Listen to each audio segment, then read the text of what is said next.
La Chine s'engage à contenir les niveaux de dette des entreprises alors que l'inflation augmente. Le PIB du pays pour 2016 devrait se situer autour de 6,7% alors que Pékin essaie de maintenir une croissance économique solide et équilibrée tout en évitant les bulles spéculatives déstabilisatrices. Michael Dibi et Bridget Ougoué nous en disent plus. La Chine est restée le principal moteur de la croissance économique mondiale en 2016, avec un taux de croissance estimé à 6,7% sur l'année écoulée. L'annonce a été faite par le président de la Commission nationale de la réforme et du développement lors d'une conférence de presse convoquée ce mardi à Pékin.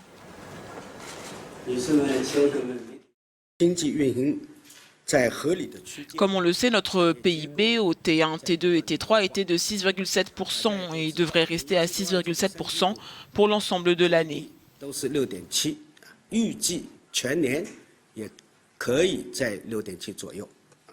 L'indice des prix à la consommation, qui devrait augmenter d'environ 2% pour toute l'année, sera publié prochainement.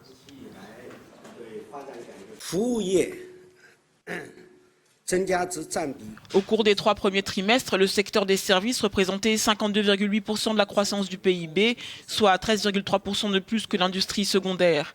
La consommation a contribué à 71% de la croissance économique du pays, en hausse de 13 points à la même période l'an dernier.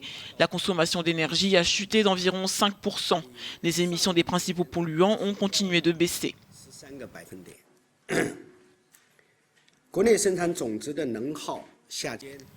L'indice des prix de la seconde plus grosse économie mondiale, qui mesure les coûts de la marchandise à l'usine, a atteint en décembre dernier son plus haut pic en 5 ans. La Chine a construit une relation économique exceptionnelle avec l'Afrique au fil des ans et de nouvelles opportunités de consolider cet engagement devraient continuer à émerger dans les années à venir.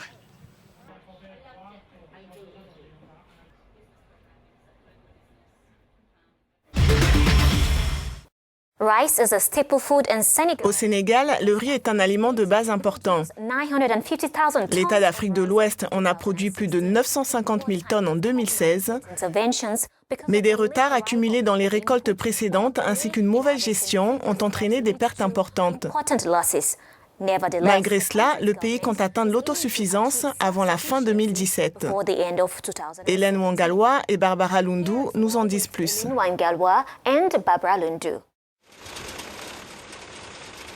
Le Sénégal peut-il nourrir le Sénégal? En tout cas, en matière de riz, le pays veut se rapprocher de l'autosuffisance. Au ministère de l'Agriculture, tout le monde est optimiste. En témoigne la publication de ces résultats. 950 779 000 tonnes de riz ont été produites en 2016. Avec une consommation de riz d'environ 90 kg par habitant, le Sénégal est actuellement l'un des plus gros consommateurs de l'Afrique de l'Ouest. Selon Papa Abdoulaye Seck, le ministre de l'Agriculture, chaque année, le Sénégal dépense près de 328 milliards de dollars pour importer du riz, ce qui représente environ 62% des importations de céréales du pays. Et jusqu'à présent, le pays importe surtout du riz venant de pays asiatiques comme la Thaïlande ou la Chine. Mais désormais, le gouvernement souhaite que les Sénégalais consomment du riz de chez eux. Cette dépendance à une denrée aussi stratégique préoccupe les autorités sénégalaises depuis quelques années déjà. En 2008, le pays avait mis en place le PNAR, un programme national d'autosuffisance en riz. Dans cet objectif, le Sénégal doit produire 1,6 million de tonnes de riz en 2017 pour atteindre l'autosuffisance. Sur le plan climatique et géographique, les conditions sont remplies. Le delta et la vallée du fleuve Sénégal possèdent un fort potentiel en matière de riziculture. Reste à savoir maintenant si le pays pourra autant augmenter sa propre production d'ici fin 2017. Car en dépit des possibilités de production, les riziculteurs font face à un certain nombre de contraintes comme les problèmes fonciers, les coûts de développement élevés et surtout l'accès aux semences et aux engrais. Mais une fois ces problèmes résolus et l'objectif de production atteint, le plus difficile sera désormais de changer les habitudes alimentaires des consommateurs sénégalais.